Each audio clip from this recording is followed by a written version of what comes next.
Las cartas del cielo, el mensaje de Cristo a las iglesias de hoy.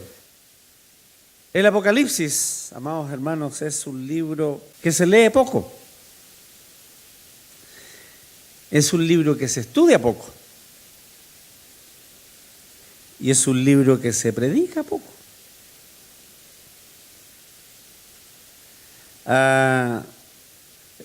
Se malentiende por muchos. Se teme por su contenido, por otros, injustificadamente, por supuesto, pero es así. Y se aplica mal por muchos que lo tratan superficialmente o que quieren mantener al pueblo en la ignorancia o dominado o temeroso o sometido a sus dictámenes, controlada la conciencia casi. Se sienten los autoproclamados intérpretes de lo que el libro dice. El autor de este libro de Apocalipsis fue el apóstol Juan. Casi hay poca controversia, a pesar de que han surgido algunos que tratan de negar su autoría, ¿no? Pero él mismo dice, se llama a sí mismo Juan, ¿no? Casi a finales del primer siglo, ¿no?, de la era cristiana. Y su tema central, el tema central de este libro,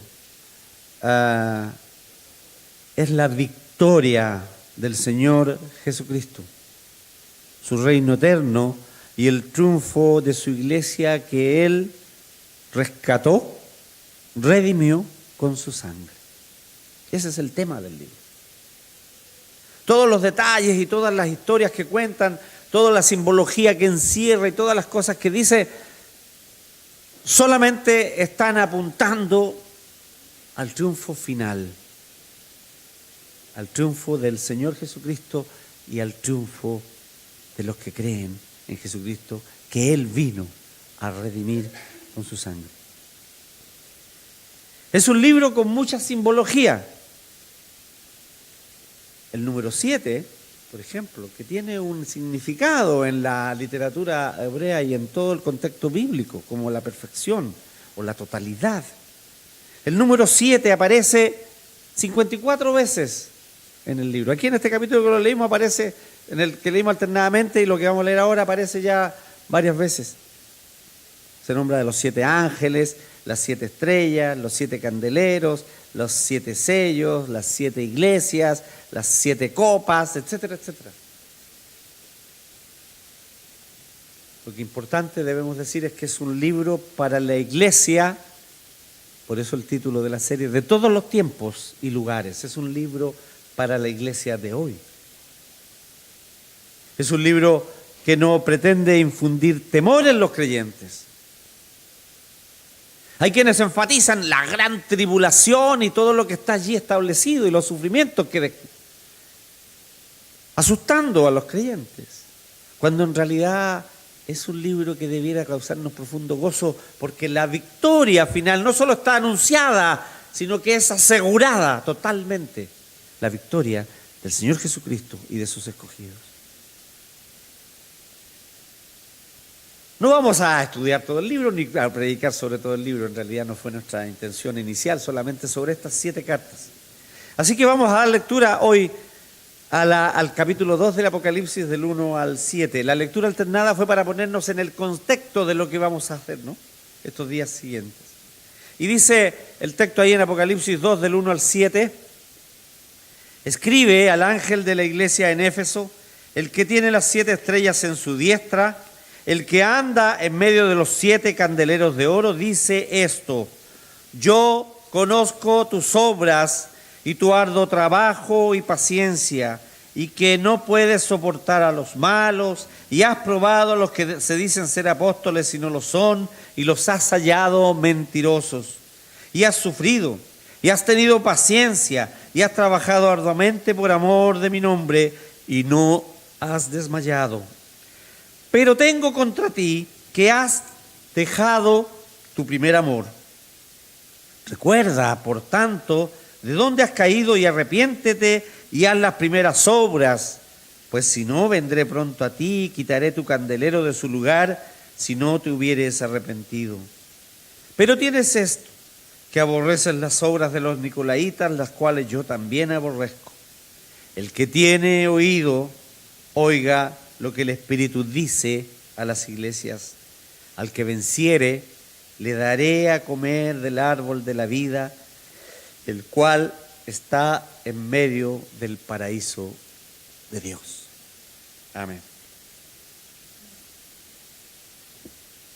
¿Por qué estas 7 iglesias? Nos deberíamos preguntar en primer lugar en esta introducción a las cartas. ¿Eran las únicas iglesias que existían en Asia? Sin duda que no. Si entendemos bien el contenido del libro, entenderemos que son cartas particulares, pero con generalidades que son aplicables a todas las iglesias de todo lugar, de todos los tiempos. Estas iglesias, estas 7 iglesias, representan a todas las iglesias de todos los tiempos.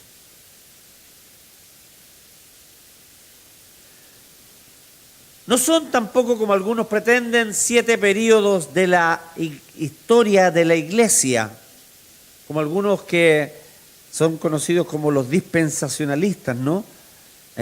Enseñan que es así, que cada una de esas iglesias describe un período de la iglesia en la historia. Eso hay un comentarista que lo dice en una forma un poco irónica y dice: la verdad que no vale la pena escribir para desmentir aquello, porque ya está suficientemente establecido por muchos comentaristas. No existe esa intención en el autor del libro y no hay ninguna forma de entender la escritura en su globalidad y estas cartas en particular que nos permitan asegurar que cada una de ellas representa una etapa en la historia de la Iglesia universal. Por lo tanto, esa interpretación dispensacionalista es un error. Desde el más sabio, y hay algunos muy sabios, que estudioso de la Escritura, que adhiera al dispensacionalismo, hasta el más ignorante de ellos, están errados en su interpretación.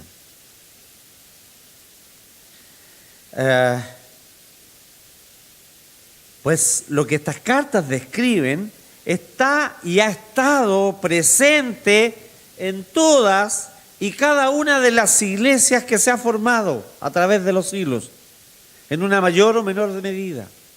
Es decir, cada una de estas cartas, en parte de ella o en su totalidad, puede ser aplicada a la vida de una iglesia en particular, de cualquier época, de cualquier país, de cualquier ciudad. O incluso en una misma iglesia local como esta, puede ser aplicable en distintas etapas algunas de las cosas que se dicen a estas 7 iglesias de Asia. Todas las cartas tienen una muy similar o casi más o menos la misma estructura. Hay una presentación, ¿cierto?, de quién es el remitente de las cartas. Hay una apreciación de lo que es la iglesia, ya sea un reproche, un llamado de atención o un reconocimiento y aprobación por lo que tienen, o una franca reprobación por lo que dejaron de hacer o por lo que están haciendo mal, y una promesa. En todas estas cartas el Señor expresa una frase, Él expresa que conozco sus obras, tus obras. Él dice que conoce las obras de las iglesias y también que el que venciere tendrá un galardón especial y específico. En estas cartas el Señor se asigna un título a sí mismo. En este caso está diciendo el que tiene las 7 estrellas en su diestra y el que anda en medio de los candeleros. Él se asigna un título a sí mismo que está repetido a través del libro en diversos pasajes del libro del Apocalipsis. Y expresa, como decíamos, alguna condenación, alguna advertencia o alguna amenaza para la iglesia en particular. Y todas finalizan con esta exhortación: el que tiene oídos, oiga lo que el Espíritu dice a las iglesias. Lo vamos a decir ahora al tiro, puede que después lo omitamos, pero a las iglesias, no a esta iglesia, no a la iglesia que escribe. Oiga lo que el Espíritu dice a las iglesias, lo que quiere decir que son cartas que están dirigidas a una iglesia, pero son para todas las iglesias locales correspondientes.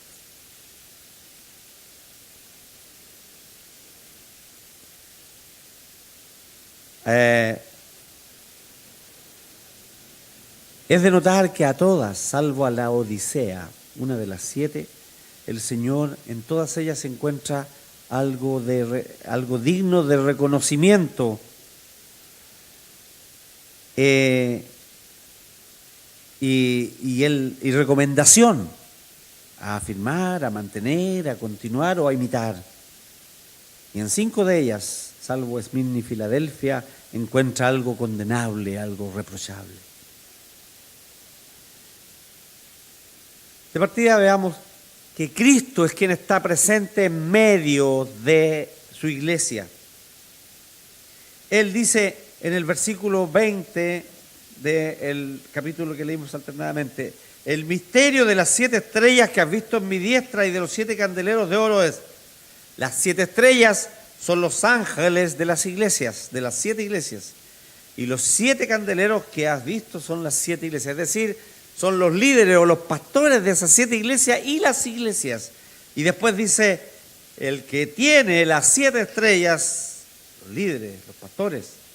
Y el que anda en medio de esos 7 candeleros de oro, el que anda en medio de las iglesias, dice esto. El Señor se presenta como estando en medio y actuando en su iglesia para hacerse reconocible, no solo por ella, sino por los que están afuera. El Señor está en medio de ella para remediar sus males. No solo los hace notar, sino que les recomienda cómo salir de aquello.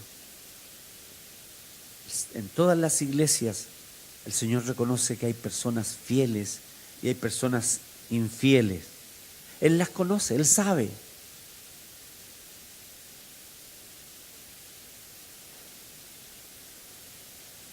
Y la iglesia no puede pretender aparentar ser algo que no es cuando es examinada por el Señor. Si el Señor está en medio de ella, el Señor la conoce. A los hombres podremos engañar con nuestra postura, con nuestra posición, con nuestra piedad, entre comillas. Pero el Señor conoce la intimidad y la realidad.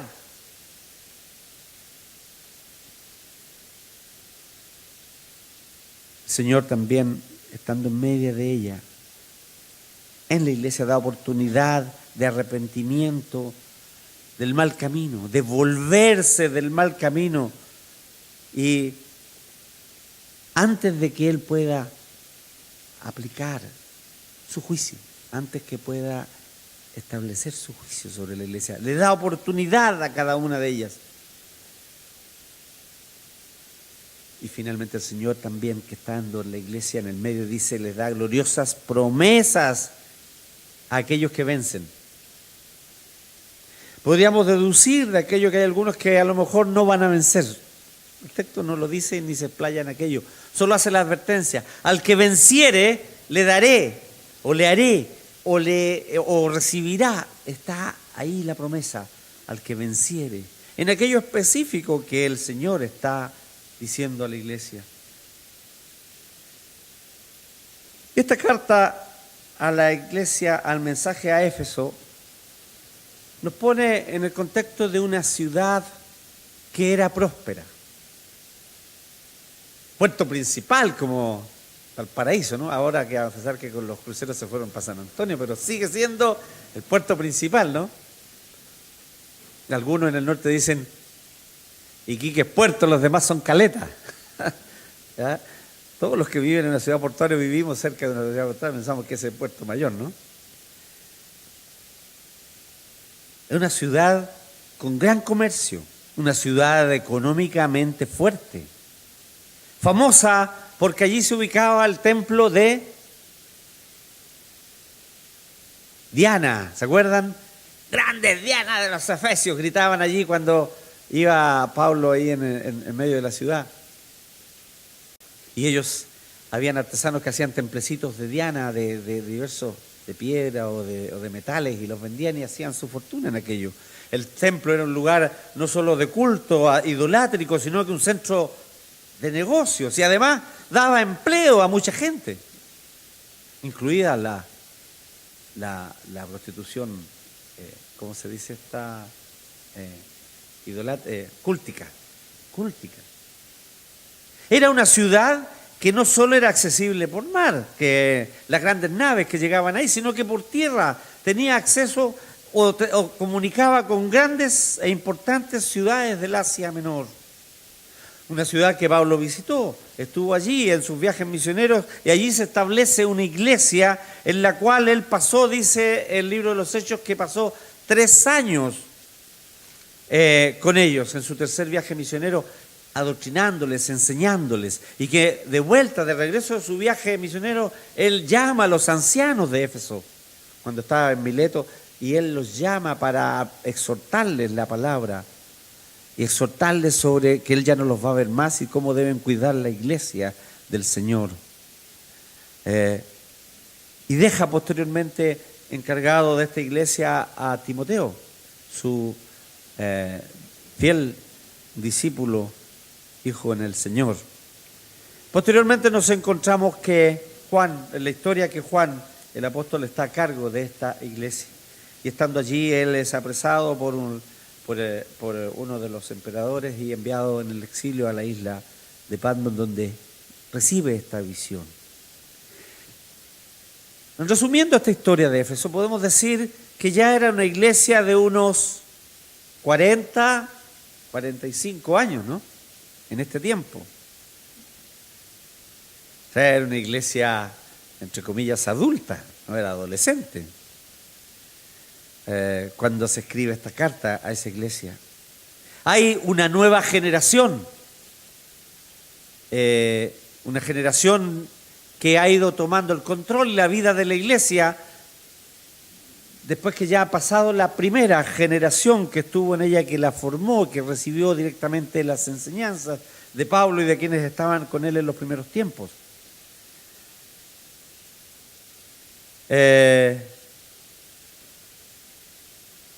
Pero esta nueva generación ya no vibra con la iglesia. Ya no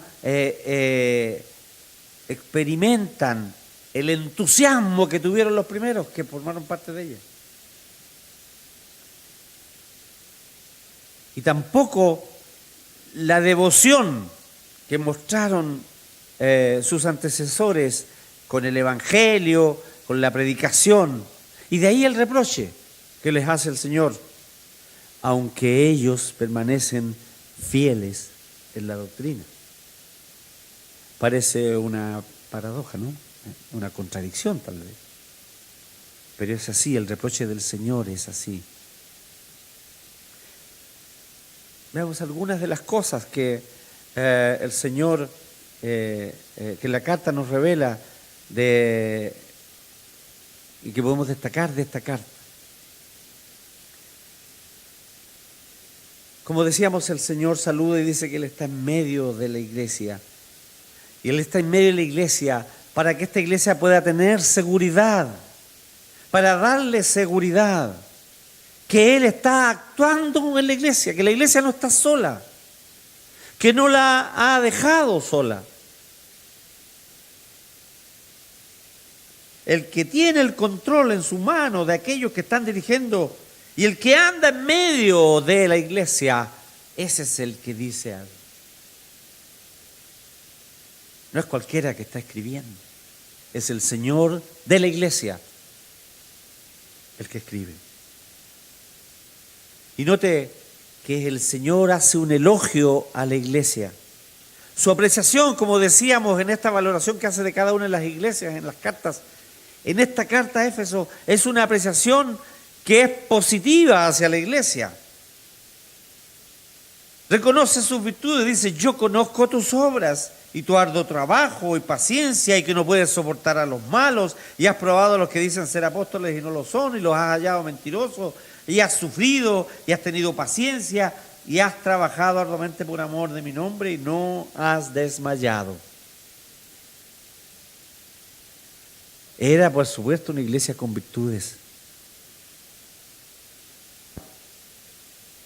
Y a pesar de estar expuesta en un medio hostil, en medio de ataques, a veces arteros, a veces furtivos para la iglesia, en medio de una ciudad pagana, de un culto idolátrico pagano, del que muchos de los que eran miembros de esta iglesia habían salido cuando conocieron el Evangelio. A pesar de todo ello, permanecen fieles. Tienen discernimiento espiritual. Dice: aborreces a los nicolaitas, conoces a los que son malos, a los que dicen ser apóstoles y no lo son.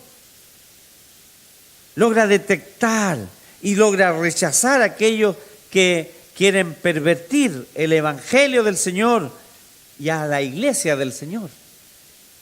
Interesante cuando una iglesia puede tener esta visión espiritual y puede detectar aquello. Pero sin embargo dice que no solo era una iglesia que tenía obras, si trabajaba al Señor y tenía discernimiento espiritual, sino que era una iglesia que estaba envuelta en toda la obra de Dios. Dice: conozco tu arduo trabajo. Los creyentes actuaban, no eran meros espectadores que se sentaban a observar cómo pasaba el tiempo alrededor de ellos, cómo ocurría la vida y la historia.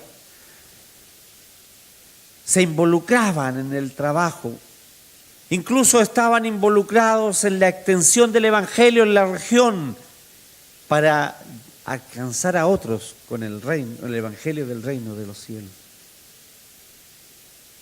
Era una iglesia que perseverante aún en las tribulaciones. Podemos decir, no era lo más popular ser un creyente en la ciudad de Éfeso. No era popular ser cristiano allí, ¿no? Pero ellos estaban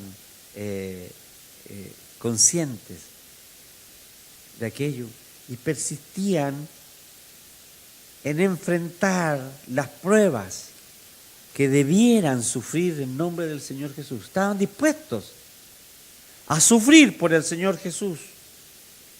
Has sufrido, has tenido paciencia por mi nombre, no has desmayado. Con todas estas virtudes que el Señor reconoce, sin embargo, el Señor reprende a esta iglesia de Éfeso. Y la reprende por algo que parece tan sutil, incluso alguien podría decir tan superficial. Sin embargo, es sumamente importante. La reprende por el enfriamiento de su amor. Tengo contra ti que has dejado tu primer amor. Su amor inicial, su apasionamiento inicial se ha enfriado. Es como una esposa que no traiciona a su esposo en su vida, que sigue siendo fiel, pero que ha decaído en su amor hacia él.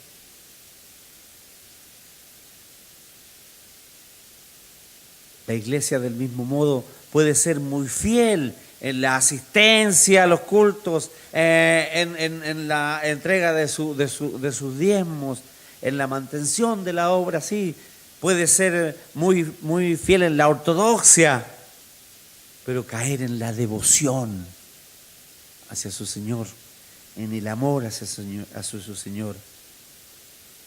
Y esta pérdida del amor, este dejar el primer amor, esta caída, en este sentido, el Señor dice, recuerda de dónde has caído. Esta caída en el amor puede ocurrir cuando, en varias circunstancias, cuando sustituimos el amor de Jesús por el trabajo,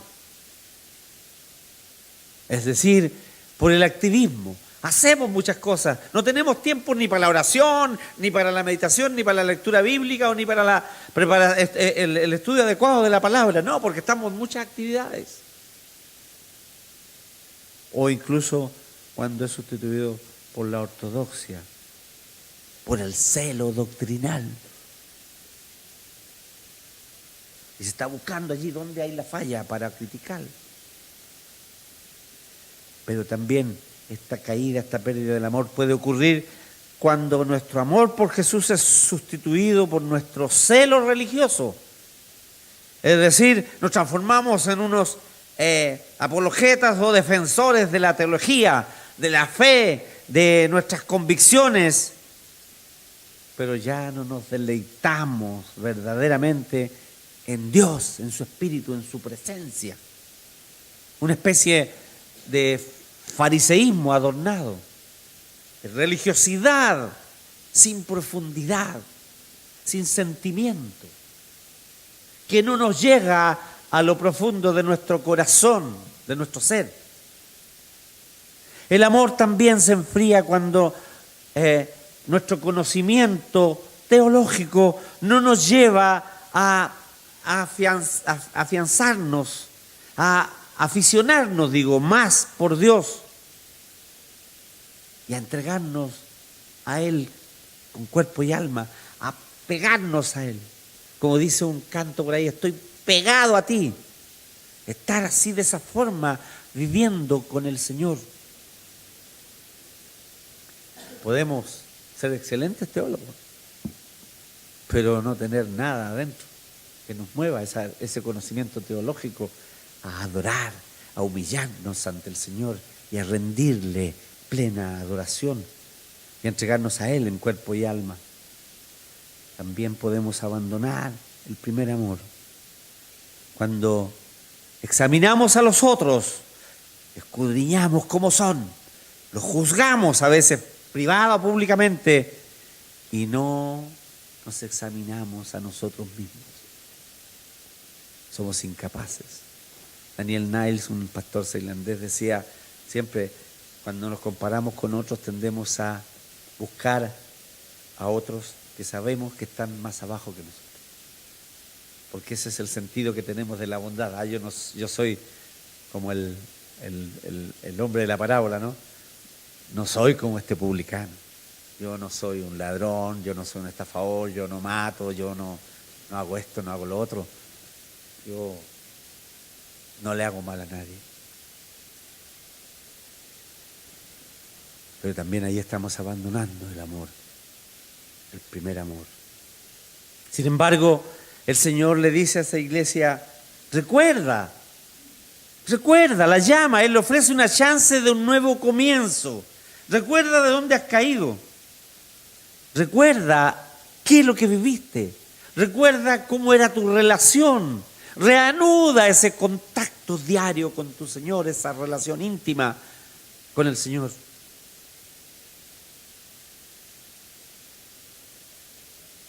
El amar a Dios debe transformarse en una relación con Él, en una relación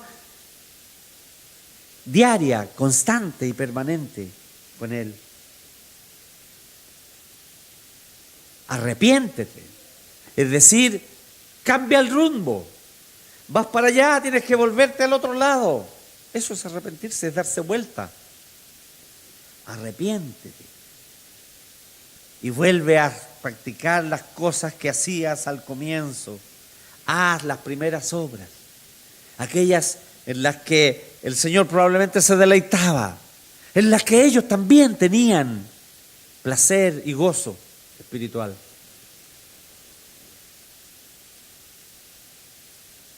Y incluso les dice, si no lo haces, les da una advertencia, si no lo haces, quitaré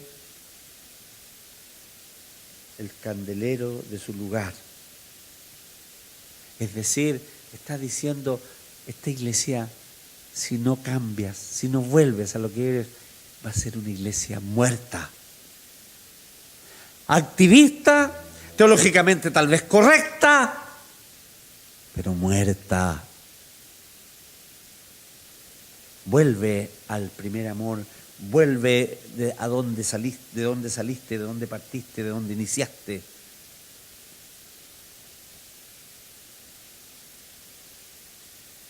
Y el que tiene oídos, oiga lo que el Espíritu dice a las iglesias.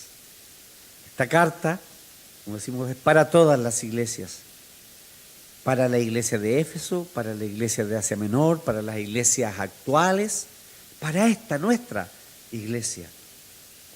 El que tiene oídos, oiga lo que el Espíritu dice a las iglesias. Hay promesa, dice, para los vencedores. Al que venciere, le daré a comer del árbol de la vida, el cual está en medio del paraíso de Dios. Hay promesa para los vencedores. Los victoriosos serán aquellos que luchan contra el pecado y que su amor por Cristo se mantiene hasta el fin. Aquellos capaces de aceptar los reproches y recapacitar y volverse de su mal camino.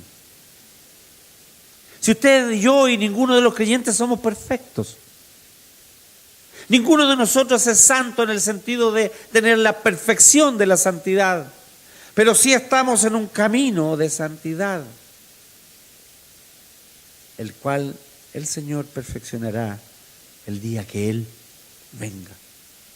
Y por lo tanto estamos expuestos a estos errores, a esta decadencia como la que tuvo Éfeso. Cuando veamos las otras cartas nos vamos a encontrar que hay otras que eran mucho peores que esta, ¿no? Pero el llamado hoy es a reactivar, a reavivar ese fuego, ese ardor, esa pasión que movió a cada uno cuando empezó a amar al Señor. Cuando el Señor le tocó y le cambió su corazón.